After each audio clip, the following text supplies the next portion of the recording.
अस्सलाम वालेकुम। मेरा नाम मोहम्मद सऊद। आज भी मेरा वही सामान इस तरह पड़ा है। ये जो एक लड़की के केस में मेरा घर तोड़ा गया है अवैध बता करके। ये देखो पूरी पहाड़ी है, मैं अभी भी कहूँगा ये पूरी पहाड़ी पूरी अवैध है, पूरे मलबा संपत्ति है। ये सब मेरा घर टूटा हुआ है। ये देखिए, एक लड़की के केस से जोड़ करके इस घर को तोड़ दिया गया। अच्छा, वो लड़की ने केस में इस चीज़ को लिखवाया है कि भाई मेरे को मारते थे, पीटते थे, वहाँ पे जबरन मेरी शादी कराई। चलो मान लिया, उसे मारते थे, पीटते थे, जबरन उसकी शादी कराई। तो भाई उस लड़की पे मार पीट के कोई निशान तो होंगे बदन पे, कुछ तो होगा है मार पीट के। और जैसे कि मैंने कुछ देखा, मैंने शादी वादी का इसका जो है कि मैंने देखा, मुझे लगता नहीं कि ज़बरदस्ती ऐसी कोई शादी हुई है। खैर, मेरी तो एक गुजारिश है सरकार से कि जब कोर्ट में लड़की पेश होगी तो ये तो पूछा जाएगा, भाई मारा पीटा गया, तेरे को जबरन तेरी शादी कराई गई, तो तेरे बदन पे कोई चोट के निशान होंगे, कोई जख्म के निशान होंगे, कुछ तो होगा, मेडिकल तो कराया ही होगा ना, कोई जख्म तो होंगे बदन पे कि वहाँ मारते थे पीटते थे। भाई पुलिस वालों ने मुझे जो है ना, औरत के चक्कर में मुझे थाने में बिठा दिया था। तो वो लड़के से मेरी मुलाकात हुई थी थाने में, वो लड़का भी बैठा था। उससे मैंने पूछा था कि भाई क्या बात है, किसको पैसे दिए थे, क्या बात, कितने में बेचा था। उसने बोला था मुझे 32,000। भाई मैंने पूछा किसको दिए थे, बोले जरीना को मैंने 32,000 दिए थे। ठीक है। और बोले कि भाई मैं वाला तो लड़की को मारता तोड़ता था क्या वहाँ पे? तो बोले भाई मैं क्या उसको मारूंगा, उल्टा वो मुझे मारती थी। ये देखो मेरे सर पे निशान है कैंची का, मेरे सर पे इसने कैंची मार दी थी, मेरा सर फट गया था। और 6 महीने से तो मैं 4 महीने से तो मैं अपनी इसको घर वालों से अलग लेके रह रहा हूँ। मैं 4 महीने से तो वो अलग थी घर वालों से, तो उस पर जुल्म ज़्यादा कहाँ से हो गया है। मैं सरकार से कहना चाहूँगा कि लड़की के बारे में ठीक से छानबीन करी जाए सर। जो भी हो, देखो मेरा तो घर टूट गया सर झूठे बयानों के तौर पे। जांच तो हो रही होगी सर, हमारी भी जांच हुई होगी, ऐसा नहीं कि नहीं हुई होगी। मैं चाहता हूँ सर लड़की की ठीक से जांच हो। जहाँ पे शादी करके रह रही थी वहाँ पे भी जानकारी ली जाए कि लड़की के साथ ज़बरदस्ती होती थी या मारा पीटी जाता था या कुछ किया जाता था, वहाँ पे भी जानकारी ली जाए सर। वो लड़का जो जेल में बंद है सर, उसकी भी इंक्वायरी ले सर। सारे बयान तो इसी के हैं, लड़की के। सर पूछताछी तो हम लोग से भी हुई थी, मेरी वाइफ से भी हुई थी, इनकी भी इंक्वायरी हुई थी, बयान तो इनके भी लिए गए थे। तो सर इनके बयान कहाँ हैं? इनके तो बयान मीडिया में कहीं नहीं दिखाए गए, कहीं भी इनसे मतलब मीडिया वालों ने इनकी बातों को दबा दिया पूरा। इनके कोई बयान नहीं है, किसी के बयान नहीं है। बयान तो मेरे भी लिए गए थे, मेरे भी बयान नहीं है। घर तोड़ के दिखाया, लड़की नाबालिग है, सबका दिखाया, लड़की के सारे बयान है। इसको बहुत बड़ा मुद्दा बना दिया सर। लड़की अच्छी है या नहीं है ये भी जानकारी नहीं ली, किसी चीज़ की जानकारी नहीं ली। सवाल तो ये है सर कि उसके बारे में जानकारी हो। हमारी वाइफ के भी बयान लिए गए, वो जो एक औरत साथ में उसके भी बयान लिए गए थाने में, लेकिन मीडिया में इनकी बातों का कोई बयान का नहीं दिखाया गया है, कुछ भी नहीं दिखाया गया है। लेकिन टोटल इन 2 औरतों को ही टारगेट कर दिया गया कि हाँ भाई इन्होंने ही बेचा। देखो सर, हम तो अपना बोलेंगे सर, दूसरे का तो हम क्या बोले। चलो हमारे साथ हो गया, सरकार ने हमको गुनाहगार समझा, हमारा घर तोड़ दिया। चलो आरोपी तो एक थी, एक औरत ने गलती करी सर, हमने सबने तो नहीं करी थी। हमको किस बात की सज़ा मिली है? हमें तो सर इतना बता दो। अब सर मेरी नाबालिग लड़की है, मेरी भी नाबालिग लड़की है 13 साल की। अगर वो नाबालिग है, इतनी बड़ी लड़की जिसकी आईडी छुपा दी, सब छुपा दी, सब कुछ कर दिया है, अब उसको तो नाबालिग घोषित कर दिया। मेरी नाबालिग के साथ में सरकार ने कौन सा इंसाफ किया? मेरी नाबालिग को तो बेघर कर दिया। मेरी नाबालिग बच्ची के साथ क्या किया? किसने अच्छा किया बताइए आप लोग? क्या वो नाबालिग बच्ची नहीं है? वो बच्ची नहीं है क्या? वही बच्ची है क्या? ये बच्ची गरीब नहीं है क्या? वही बच्ची गरीब है? जरा सोच के देखो। फैसला तो आप लोगों ने एक के हक में डाल दिया, एक तरफ कर दिया। एक के चक्कर में हमारे घर को पूरा वीरान कर दिया। हम कितने लोग वीरान हो गए, कितनों को आपने सजा दिए, हम बेकसूरों को सजा दिए, बेघर कर दिया गया हमको। हमारी जिंदगी भर की कमाई जो हमने एक छोटा सा टीन डाल के घर बनाया था, वो टीन वाला भी घर हमारा तोड़ दिया। खाली अवैध बोल के, नशे के लेके बदमाशों का नाम दे दिया, काय का मीडिया में नाम दे दिया। अब मैं भी तो वीडियो छोड़ रहा हूँ सर, तो अब कहाँ है? अब कोई मीडिया वाला नहीं आ रहा है हमसे पूछने, हमारे हालात देखने।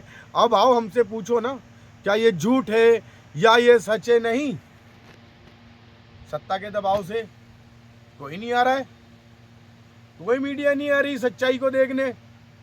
लो अभी अभी तो तुम्हारे केस में एक अवैध धंधा नशा वाला पकड़ा गया है, मैं देखता हूँ मीडिया पे, क्या उसका घर नहीं टूटेगा? चलो वो जो लड़का सरदार सर में है वो तो हिंदू है ना जी, लड़की थी वो भी तो कसूरवार था, उसका घर क्यों नहीं तोड़ा सरदार सर में? उसका भी घर तोड़ना चाहिए था जी, कि खाली हम ही गुनाहगार थे, वो भी औरतें। पहले के भी रिकॉर्ड छाने होते आपने इन लोगों के, क्या ये गलत है या सही है? ऐसा किसी ने नहीं छाना, किसी ने नहीं करा। लड़की के जो बयान आए वो दे दिए।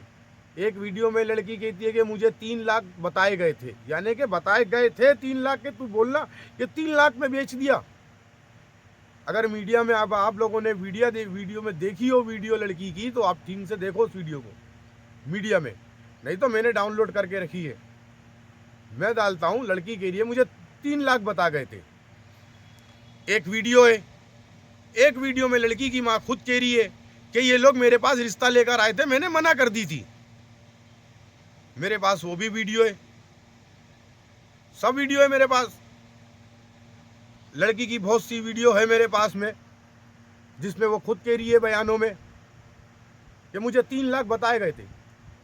लड़का बताता है 32,000 रजीना को दिए थे, सरदार सरवाली को। हाँ, किसकी बात पे भरोसा करे सर? अगर ये 3 लाख में लड़की बिकी होती तो हम लोग यहाँ होते, ये टीन वाले मकान में रहते। 32,000 लिए बोलते, 32,000 लिए, और इस केस के अंदर में कम से कम मेरे हिसाब से 10 जने। जब 32,000 में सबके हिस्से हो जाएंगे, इतना कुछ फरारे, उन्हें पकड़ने की कोशिश क्यों नहीं हो रही है? जो भागे हुए उन्हें क्यों नहीं पकड़ा जा रहा है? उन्हें नहीं पकड़ा जा रहा है। हम यहाँ थे, मौजूद थे, हमारा अपना घर था, हम लोग कहीं भागे नहीं, कहीं गए नहीं, क्योंकि हम गलत नहीं थे ना, हम गलत नहीं थे, हम भागे नहीं। सुबह 6 बजे मेरी औरत थाने के अंदर खुद आगे चल के पेश हो गई थी। जब पुलिस वालों ने फ़ोन किया तो सुबह 6 बजे मेरी औरत थाने में पेश हो गई थी। घर तोड़ने की जब बात आई तो मेरे पूरे परिवार को सुबह 6:30 बजे करेक्ट, पूरे 6 बजे हमें थाने में बिठा दिया गया, गंज थाने के अंदर में। उस फैमिली को भी, इस फैमिली को भी, जिनके घर टूटने, नज़रबंद कर दिया जी। हमें कोई दूसरा नोटिस नहीं आया, हमें सामान निकालने का मौका नहीं मिला। मेरे तो कुछ चिल्लर थी, मेरी चिल्लर भी गायब है। कुछ सामान था, कुछ टूट गया, कुछ बर्तन, लाइट वगैरह का सब सामान हमारा बर्बाद हो गया। चलो हो गया जो हो गया। सरकार ने गुनाहगार घोषित कर दिया है, सब ने मिलके उनको, तो अब कम से कम लड़की की तो इंक्वायरी लो। क्या ये एक बड़ा मुद्दा नहीं है? ये भी तो बहुत बड़ा मुद्दा है। लड़की के बाप पे जांच होए कि पीछे पहाड़ी के ऊपर उसके नाम से कोई ज़मीन बिकी हुई है या नहीं बिकी हुई है। घर घर जाके हर मकान मालिकों के पेपर चेक होए, वहाँ पे जिन जिन बाहर के लोगों ने ज़मीनें खरीदी है वो पेपर चेक होए उनके। लड़की के बारे में जानकारी करो। अभी भी तो वो घूम रही है बुरखा पहन के, बाइकों पे घूम रही लड़कों के साथ। हाँ बताओ, वहाँ पे तालाब में जहाँ लड़की रहती है वहाँ पे भी तो अभी लड़ते घूम रही है सबसे, वहाँ पे भी तो लड़के लोगों से बातें करते फिर रही है वो। अब क्या सर, क्या अब उसके बारे में कोई इंक्वायरी नहीं, हमारे बारे में कुछ भी नहीं। जहाँ भी बयान हुए, लड़की के बयान हुए, लड़की को पुलिस के सामने पेश भी नहीं करे। जो बयान हो गए वहीं के वहीं हो गए। थाने में खाली हमारी औरत को पेश किया गया, उनके जो बयान हुए मीडिया के अंदर उनकी बातें नहीं दिखाई, उनकी बातें कोई सुनवाई की नहीं आई कि बेचा या नहीं बेचा, सब झूठ पे झूठ दबाते चले गए। लड़की को थाने में क्यों नहीं लाया गया सर? आमने सामने क्यों नहीं पूछा कराया?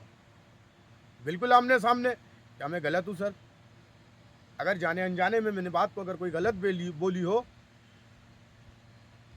तो मुझे सज़ा दे सकते हैं सर। माफ़ी चाहता हूँ अगर मेरे मुंह से कोई गलत बात निकल गई हो, लेकिन आप गौर करें। माननीय डिप्टी साहब, माननीय एसपी साहब से मेरी गुजारिश है, सर लड़की पे जांच हो सर, अगर ये वीडियो मेरी एसपी साहब या डिप्टी साहब तक पहुंच जाती है, मैं हाथ जोड़ से आपसे निवेदन करता हूं, गुजारिश करता हूं सर, इस केस के मोड़ को ठीक से जानकारी में लीजिए सर, ठीक से जानकारी कीजिए सर। सर मेरे साथ तो नाइंसाफी हुई है सर। सर हमें किस गुनाह की सजा मिली है सर? मेरी भी तो 13 साल की नाबालिग बच्ची है सर, उसको क्यों बेघर कर दिया सर? उसके लिए तो कुछ बंदोबस्त करते सर। ये पहाड़ी के जंगल में ऊपर सड़क पे लेके मैं उसको रहता हूँ, मेरी बच्ची को, कल को उसके साथ कुछ गलत हो जाता है सर इस पहाड़ी पे बियाबान जंगल के अंदर में, तो उसका जवाबदार कौन होगा सर? सर उसकी भी तो जवाबदारी का बीड़ा उठाए। अगर इस केस के अंदर में मानव, कहते हैं ना कि वो भाई मानव संस्था के जो भी लोग हैं, वो भी मानव संस्था के जो अधिकारी हैं, उनसे भी मेरी गुजारिश है सर, ठीक से इस केस के दूसरे पहलू को भी जानने की कोशिश करो सर। दूसरे भी केस के पहलू को जानने की कोशिश करो सर। एक बार हमारे भी घर पे कोई मीडिया वाला हो, हमारे हालचाल पूछो, हमारे बयान लो कि लड़की का सिलसिला क्या था, कैसा नहीं था। हम भी तो कुछ जानते हैं सर। सर 7 महीने पूरे मीडिया में बताया गया, मेरे हिसाब से 1 साल 4 महीने होते हैं। 1 साल 4 महीने के अंदर में क्या किसी की इतनी हिम्मत नहीं हुई कि कहीं किसी थाने में रिपोर्ट लिखाए, उसके माँ बाप कोई थाने में रिपोर्ट लिखाए या कुछ करे? 1 साल 4 महीने में ऐसे अचानक क्या हुआ जो डायरेक्ट मानव तस्करी का केस लगवा दिया, नाबालिग का केस लगवा दिया? सर वो नाबालिग है, मान लिया, क्या हमसे जानकारी लेने की कोई जरूरी नहीं थी सर? 1 साल 4 महीने लगते सर? क्या 1 साल 4 महीने से उस माँ की ममता नहीं जागी, उस बाप का प्यार नहीं जागा? हाँ, 1 साल 4 महीने के बाद ऐसा क्या हुआ? सर मेरे पास पूरा हिसाब है, मेरी औरत से भी पूछ सकते हो, जेल में ही है वो, कहीं नहीं गए, कानून की निगाह में ही है, कहीं नहीं गए सर। दूसरी बात, उसका मेडिकल जांच हो ठीक से सर, उसके बाप की भी इंक्वायरी हो सर, जिस तरह मेरा घर तोड़ा गया सर उसकी भी जानकारी हो, जांचें हो, लड़की की मेडिकल जांच हो सर दोबारा से सर, कि कोई जख्म या कुछ किसी ने मारा पीटा हो। सर नशे का बोले तो नशा तो वो ऑलरेडी पहले ही करती है, इस बात का सबूत है हमारे पास, हम कितने जनों की गवाहियां दिला सकते हैं सर। जिस मोहल्ले में वो रहती है, जिस मोहल्ले से घर छोड़ कर गई है, उस मोहल्ले में मोहल्ले जाएं सर, वहाँ जानकारी करें लड़की का कैरेक्टर कैसा है कैसा नहीं है सर, वहाँ जानकारी करें लोगों से। ऐसा नहीं हो आप लोगों से गलत इंसाफ हो जाए और कोई बेगुनाह सजा पा रहा हो सर।